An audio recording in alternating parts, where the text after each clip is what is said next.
Assalamualaikum warahmatullahi wabarakatuh. Perkenalkan, saya Lamuddin Deska Merkes. Saya merupakan dosen D3 Rekam Medis dan Informasi Kesehatan Politeknik Unpad Agung Kudus. Saya bekerja di Poltekun sejak tahun 2021. Pada kesempatan kali ini saya akan mengembangkan salah satu mata kuliah yang saya ambil, yaitu mata kuliah Konsep Dasar Rekam Medis dengan kode mata kuliah NKRM 5001. Mata kuliah ini merupakan mata kuliah yang diajarkan pada semester 1 dengan bobot 2 SKS teori. Mata kuliah ini menjadi fondasi bagi mahasiswa untuk mempelajari terkait manajemen rekam medis lebih dalam, sehingga mata kuliah konsep dasar rekam medis perlu diajarkan pada semester 1 ini. Pembelajaran yang saya lakukan mengacu pada capaian pembelajaran lulusan atau CPL yang kemudian diturunkan menjadi capaian pembelajaran mata kuliah atau CPNK. Selanjutnya dari CPNK dijabarkan kembali menjadi sub CPNK yang terbagi menjadi 16 kali pertemuan termasuk ujian tengah semester dan juga ujian akhir semester. Proses pembelajaran dilaksanakan secara daring dan juga luring dengan memanfaatkan berbagai media pembelajaran, salah satunya Zoom, Google Meet, dan juga LMS CKC dari kampus Poltekun. Adapun capaian pembelajaran mata kuliah atau CPNK tercantum dalam RPS. Berikut CPNK-nya terdiri dari 5 CPNK. Adapun bahan kajian dalam mata kuliah konsep dasar rekam medis ini meliputi: pertama, pengertian tujuan dan manfaat rekam medis; 2, sejarah perkembangan rekam medis; 3, paradigma rekam medis; 4, konsep peran, tugas pokok dan fungsi rekam medis serta standar profesi; 5, standar kompetensi kerja nasional Indonesia atau SKKNI; 6, sistem kesehatan nasional; 7, organisasi profesi rekam medis; 8, peran dan fungsi PMIK dalam pelayanan kesehatan; 9, transformasi digital kesehatan di Indonesia; 10, regulasi terkait penyelenggaraan rekam medis yang ada di Indonesia. Sebagai rujukan utama pada mata kuliah konsep dasar rekam medis ini terdiri dari 1, buku rekam medis dari Dr. Ramon Suda, kemudian modul dari FIVIMA; ketiga, sumber referensi lainnya yang tercantum dalam RPS meliputi buku, jurnal, dan juga regulasi-regulasi terkait. Demikianlah model delivery yang saya terapkan pada mata kuliah konsep dasar rekam medis. Pada tahap interaction, proses pembelajaran yang saya laksanakan dengan pendekatan SCL atau Student Centered Learning, di mana mahasiswa menjadi subjek utama pada pembelajaran sehingga diharapkan mahasiswa lebih aktif, kritis, serta mampu mengembangkan kemampuan komunikasi dan kolaborasi. Selain itu, mahasiswa juga mengikuti kuliah super terbuka atau kuliah praktisi yang diisi oleh profesi seorang PMIK rekam medis, sehingga mahasiswa mampu memperoleh informasi-informasi di lapangan secara real dan nyata. Adapun platform yang saya gunakan dalam berkomunikasi dengan mahasiswa yaitu melalui LMS Learning Management System Politeknik Unpad Agung Kudus yang diberi nama SIKASIK, Sinau ing Kampus Asik. Selain itu, saya juga memanfaatkan Microsoft Office, Canva, video pembelajaran, website interaktif, dan juga AI. Pada tahap akhir yaitu assessment. Aspek assessment ini digunakan untuk mengukur kemampuan mahasiswa secara objektif dan transparan serta berkesinambungan sesuai dengan capaian pembelajaran yang telah ditetapkan. Adapun indikator penilaian meliputi kehadiran 10%, tugas 20%, kuis 10%, keaktifan diskusi 10%, ujian dengan semester ataupun S 25%, ujian akhir semester atau UAS 25%. Komponen penilaian tersebut saya sampaikan kepada mahasiswa pada awal perkuliahan agar proses penilaian berlangsung secara transparan, objektif, dan akuntabel, sehingga mahasiswa mengetahui target capaian pembelajaran yang harus dicapai selama mengikuti mata kuliah konsep dasar rekam medis. Demikianlah proses pembelajaran yang saya terapkan pada mata kuliah konsep dasar rekam medis dalam bentuk delivery, interaction, dan assessment. Setelah ini, saya akan mengaplikasikan proses pembelajaran di kelas secara luring. Selamat menyaksikan. Terima kasih. Wassalamualaikum warahmatullahi wabarakatuh. Selamat sore semuanya. Sore. Assalamualaikum warahmatullahi wabarakatuh. Waalaikumsalam warahmatullahi wabarakatuh. Kabar baik semuanya hari ini? Baik. Sehat? Sehat. Sudah scroll TikTok dengan berita viral apa? Belum? Sudah. Belum. beri saya satu berita viral hari ini. Itu yang ayahnya meninggal karena dicuri ayam. Hari ini sedang ramai ya di Indonesia, ada orang yang mencuri ayam dihabisi massa, kemudian anaknya menangis saat pulang makan. Oke, mungkin banyak berita viral yang sudah kalian scroll di TikTok ini. Oke, tapi hari ini kita akan masuk pada mata kuliah konsep dasar rekam medis dengan topik sejarah rekam medis. Ya kan? Sejarah rekam medis kita akan mempelajari ya mulai dari masa lampau, sekarang dan masa depan. Oke, kita kan masa lampau ya sejarah rekam medis saat ini dan masa yang akan datang itu bagaimana. Rekam medis ya, sejarah rekam medis itu kita harus tahu ya, untuk tahu tentang rekam medis bagaimana rekam medis itu isinya apa saja, kita harus tahu sejarah. Bagaimana sih rekam medis di masa lampau, sekarang dan masa yang akan datang. Kita harus, kenapa nggak perlu tahu yang masa yang akan datang? Kali belajar sejarah penting. Kenapa? Nanti ke depannya profesi kita itu akan bagaimana dan seperti apa? Apakah masih ada tergantung dengan teknologi atau bagaimana? Sejarah rekam medis pada masa lampau. Jadi sejak zaman dulu ya. Apa sih itu rekam medis? Ya, rekam medis pasti sudah belajar di pertemuan sebelumnya. Rekam medis itu adalah segala bentuk catatan kesehatan, ya, dari mulai pasien itu masuk sampai dia keluar dari rumah sakit, semua dicatat. Nah, sejak zaman dulu itu sudah ada pencatatan rekam medis. Tapi mungkin belum tahu namanya itu rekam medis. Candi Borobudur tahu? Di gua dalam gua itu kan ada catatan-catatan kuno kan? Nah, dulu belum ada kertas. Pencatatan kesehatannya, riwayat-riwayatnya ya itu berada di atas batu. Batu dipahat atau roll bahasa Jawa ya. Oke, kita akan melihat bagaimana perkembangan rekam medis pada zaman kuno, rekam medis zaman old, ya loh, kuno. Jadi rekam medis pada zaman dulu, ya ini pada zaman Mesir kuno. Ya, jadi rekam medis itu sudah ada sejak 25.000 tahun sebelum Masehi. Ya, jadi zaman Mesir kuno itu juga sudah ada tabib yang mencatat ya riwayat kesehatan pasien. Ya, obat-obatannya belum runtuh, tetapi sudah ada historinya bahwa manusia itu pernah mengalami sakit ini, obatnya apa. Ya, dulu pencatatannya seperti ini. Ya, di dalam sebuah kertas, ya, kertas kuno, itu namanya papirus.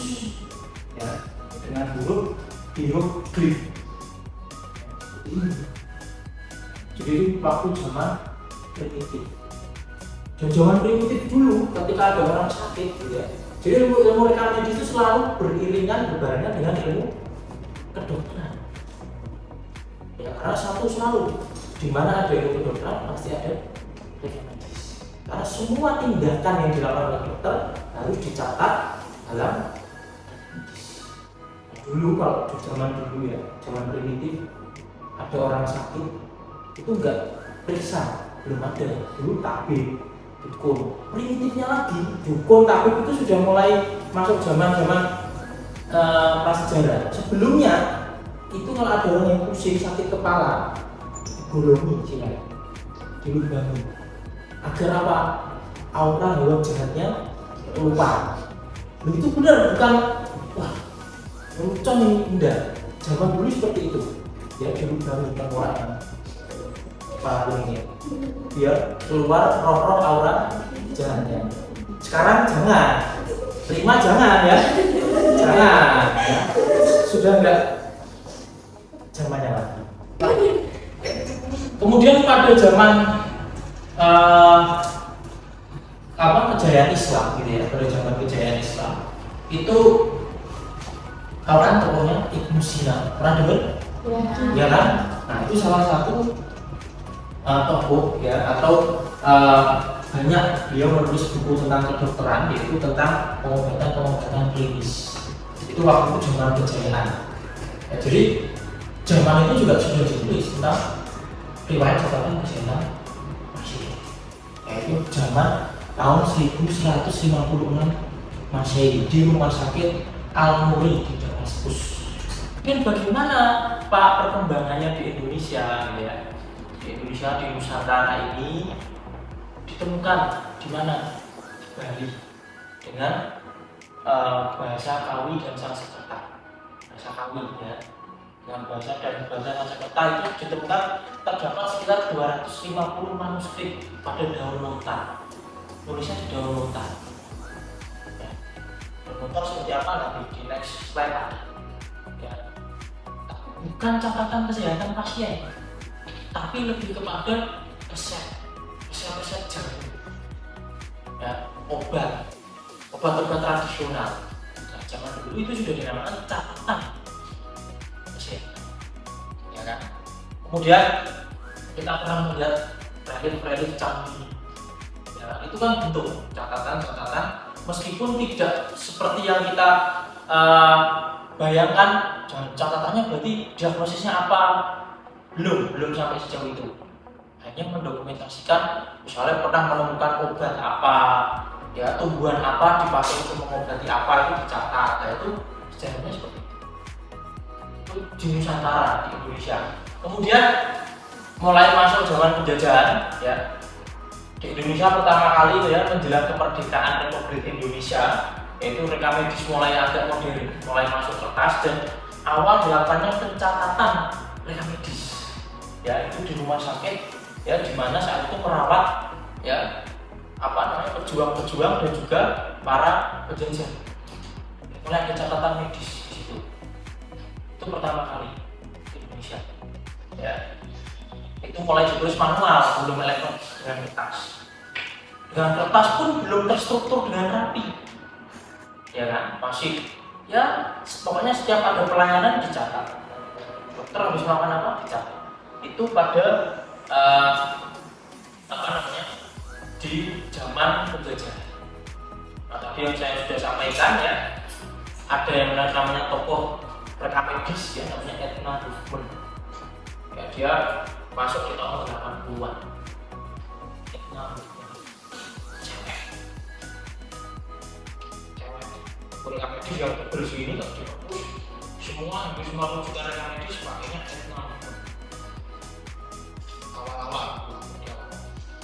Nah, yang saya sampaikan, yang ditemukan 250 manuskrip naskah, ya, kebanyakan berasal dari Bali, jadi ya, berisi catatan tentang obat-obat dalam pada daun lontar disambung sama kayak kipas gini loh, oleh, nah, itu seperti itu, ya. Jadi dulu pendokumentasinya seperti itu, belum ada kertas. Dan, ya, masih masa lampau atau sekarang, jadi masa transisi nih. Saya bilang dari masa transisi itu paper based medical record, kertas. Yang pernah teman-teman lihat masih ada kan di rumah sakit reka medis kertas, ya kan? Catatan dokter dalam bentuk kertas. Nah, bentuknya seperti ini. Yaitu berkembang, ya, pada abad ke-19 sampai abad ke-20. Ya, dalam bentuk map, dalam map isinya semua catatan reka medis pasien yang disimpan di dalam rak, namanya rak filing. Itu nanti kita akan belajar pada mata kuliah manajemen reka medis di semester 2. Ya, itu tahun 1910 sampai 1920. Ya, itu mulai ada catatan reka medis yang terstandar dalam bentuk kertas. Nah, mulai ada organisasinya, ya, namanya AHIMA, ya, American Health Information Management Association. Ya, itu berperan dalam pengembangan standar reka medis dari mulai manual, kertas sampai sekarang ini elektronik. Itu masih dijadikan rujukan, ya, AHIMA paling lengkap, ya. Oke, itu masa transisi. Berarti tahun 2010, 2011 itu masih menggunakan manual atau kertas. Nah, sekarang ini, ya, sekarang kita masuk yang sekarang ini, ya, masa sekarang. Nah, Kementerian Kesehatan, ya, melalui Permenkes 24 nomor 24 tahun 2019 2022 ya, sudah membuat regulasi terbaru tentang rekam medis menggantikan Permenkes nomor 269 tahun 2008. Permenkes yang baru di situ mengatur ya, peta perjalanan transformasi teknologi kesehatan di Indonesia. Salah satunya di dalamnya ada rekam medis.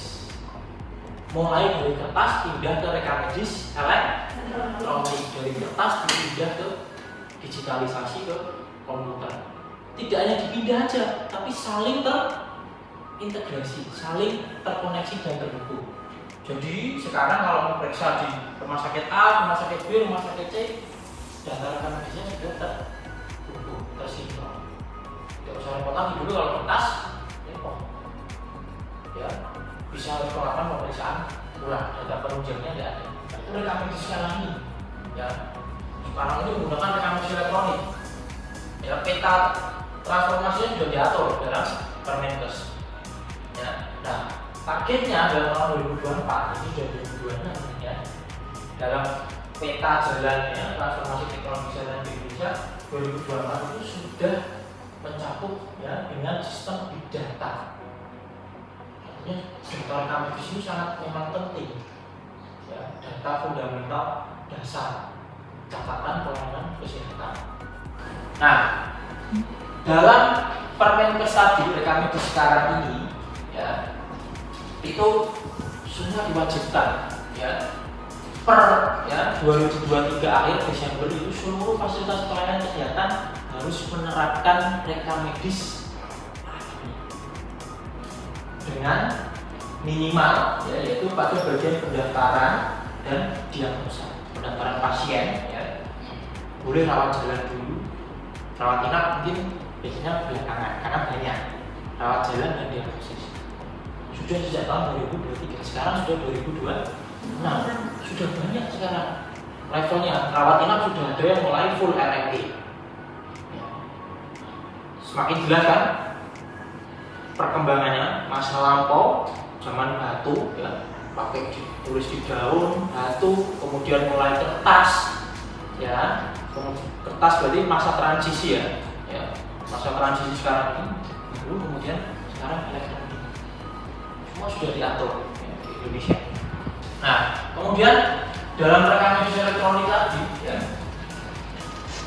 mungkin manual ya, kalau rekam medis manual atau kertas gitu ya, kebocorannya data sangat cukup sulit. Kenapa? Orang mau mencuri data atau dokumen harus masuk ruang rekam medis, yang dimana ruangan itu benar-benar ada security, ya kan?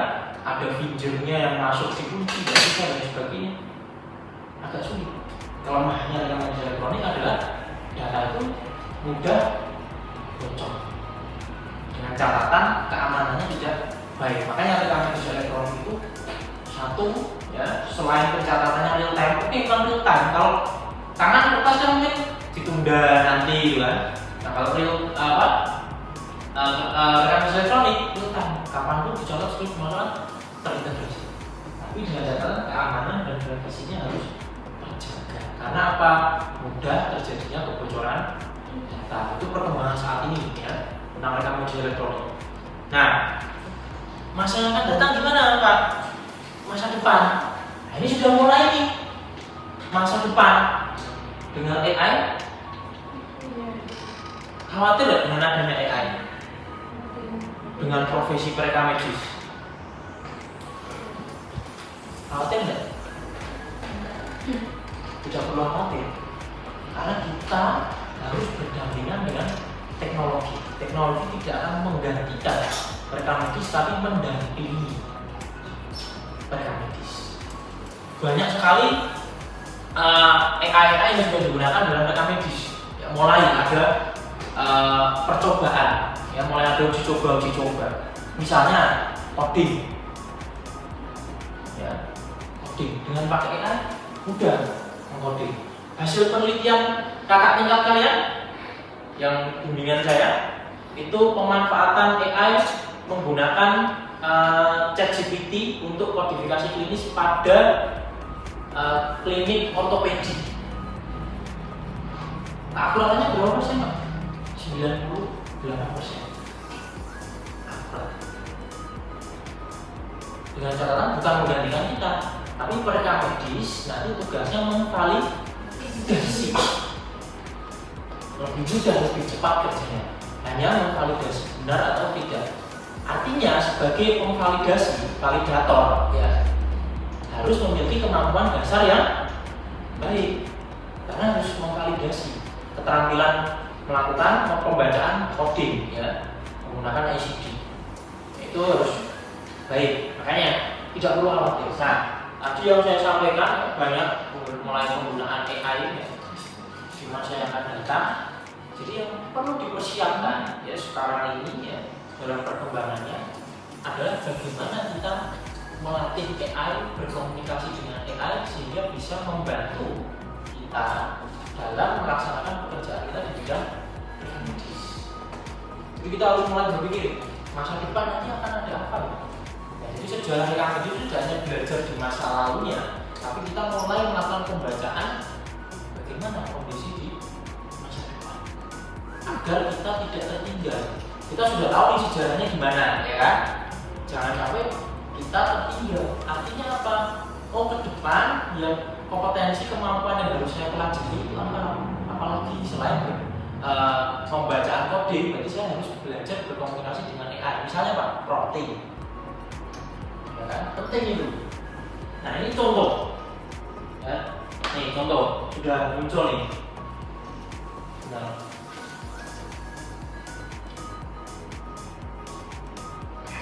Nah, jadi pencatatan pendokumentasian klinis rekam medis itu dokter sudah tidak perlu ngetik lagi, tapi dibantu oleh AI, yaitu dengan menggunakan teknologi voice to text. Ya, dengan adanya mikrofon dibantu ya ketika terjadi interaksi antara dokter dan pasien, tinggal aja kita berkomunikasi berinteraksi. Catatannya akan sudah disimpulkan langsung dimasukkan ke dalam menu variabel-variabel pada pencatatan rekam medisnya. Jadi dokter nggak perlu. Terus gimana Pak kalau salah? Ya berarti tugasnya dokter tadi memvalidasi sudah benar belum tadi yang sudah disampaikan, yang di hasil pencatatan yang direkam oleh AI. Sudah sampai sini perkembangannya, bukan? Sudah jauh sekali kan? Tidak hanya sampai rekam medis elektronik, tapi mulai penambahan AI. Masa depannya lagi kenapa nanti kalau diganti dengan adanya robot AI dan lain sebagainya. Rekam medis tetap tidak akan tergantikan. Dengan catatan adanya sinkronisasi antara organisasi profesi, asosiasi perguruan tinggi, dan juga industri ya untuk saling berkolaborasi, mengupdate dan mengupgrade gitu ya kompetensi yang harus dimiliki oleh rekam medis dengan adanya AI. Nah, kita belajar dari sejarah, tapi kita juga harus bisa membaca masa depan yang sekarang yang kita pelajari, yaitu rekam medis elektronik. Oke, baik. Tadi penyampaian terkait dengan sejarah rekam medis ya, dari mulai masa lampau, sekarang, dan masa yang akan datang seperti apa. Sampai sini ada yang mau ditanyakan? Saya. Oke, kamu. Nah, istilah apa? Saya mau tanya bagaimana peran AI dalam pengembangan rekam medis ke depan. Oke, peran AI. Nanti kita ngomong masa depan terkait AI gitu ya. Jadi peran AI untuk rekam medis, terutama rekam medis elektronik, itu sangat membantu mengefisiensikan pencatatan pelayanan kesehatan. Baik untuk pendokumentasian tadi menggunakan voice to text, kemudian untuk pengolahan statistik, ya, kemudian untuk coding, ya, itu semua akan dibantu oleh AI. Kita rekam medis hanya menjadi validator. Artinya pekerjaan kita akan bergeser dari yang awalnya melakukan entry, menginput, sekarang mulai menjadi validator atau memvalidasi.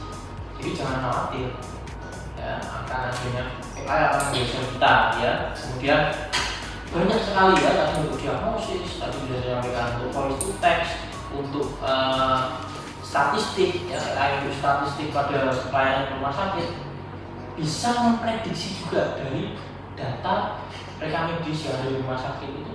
AI bisa memprediksi kejadian kira-kira 2-3 bulan lagi itu wadah apa? AI sudah bisa membaca itu. Dari mana? Data rekam medis yang sudah terkumpul sekian lama, trennya apa? Gitu ya. Cukup? Oke, baik. Kalau gitu terima kasih ya pertemuannya hari ini, sudah mengikuti pertemuan hari ini. Ada tugas yang harus kalian kerjakan, gitu ya. Nanti tugas kelompok, gitu ya. Tugas kelompok, teman-teman membuat kelompok, satu kelompok isinya 3 orang, gitu ya, 3 mahasiswa. Nanti melakukan literatur review jurnal, gitu ya, yang sudah saya kirimkan pada grup diskusi kita di WA. Ya, nanti direview, dibuat PowerPoint, ya, tidak perlu membuat papernya atau makalah, hanya paper singkat aja, kemudian dibuat PowerPoint. Minggu depan kita dipresentasikan. Oke, baik, terima kasih. Kalau ada yang masih mau didiskusikan di luar perkuliahan, silakan diskusi melalui grup WhatsApp kita. Sekian, saya Ali. Wassalamualaikum warahmatullahi wabarakatuh. Waalaikumsalam warahmatullahi wabarakatuh. Baik, berikut tadi adalah video bidang pembelajaran yang sudah saya lakukan. Terima kasih, semoga bermanfaat. Salam bahagia. Wassalamualaikum warahmatullahi wabarakatuh.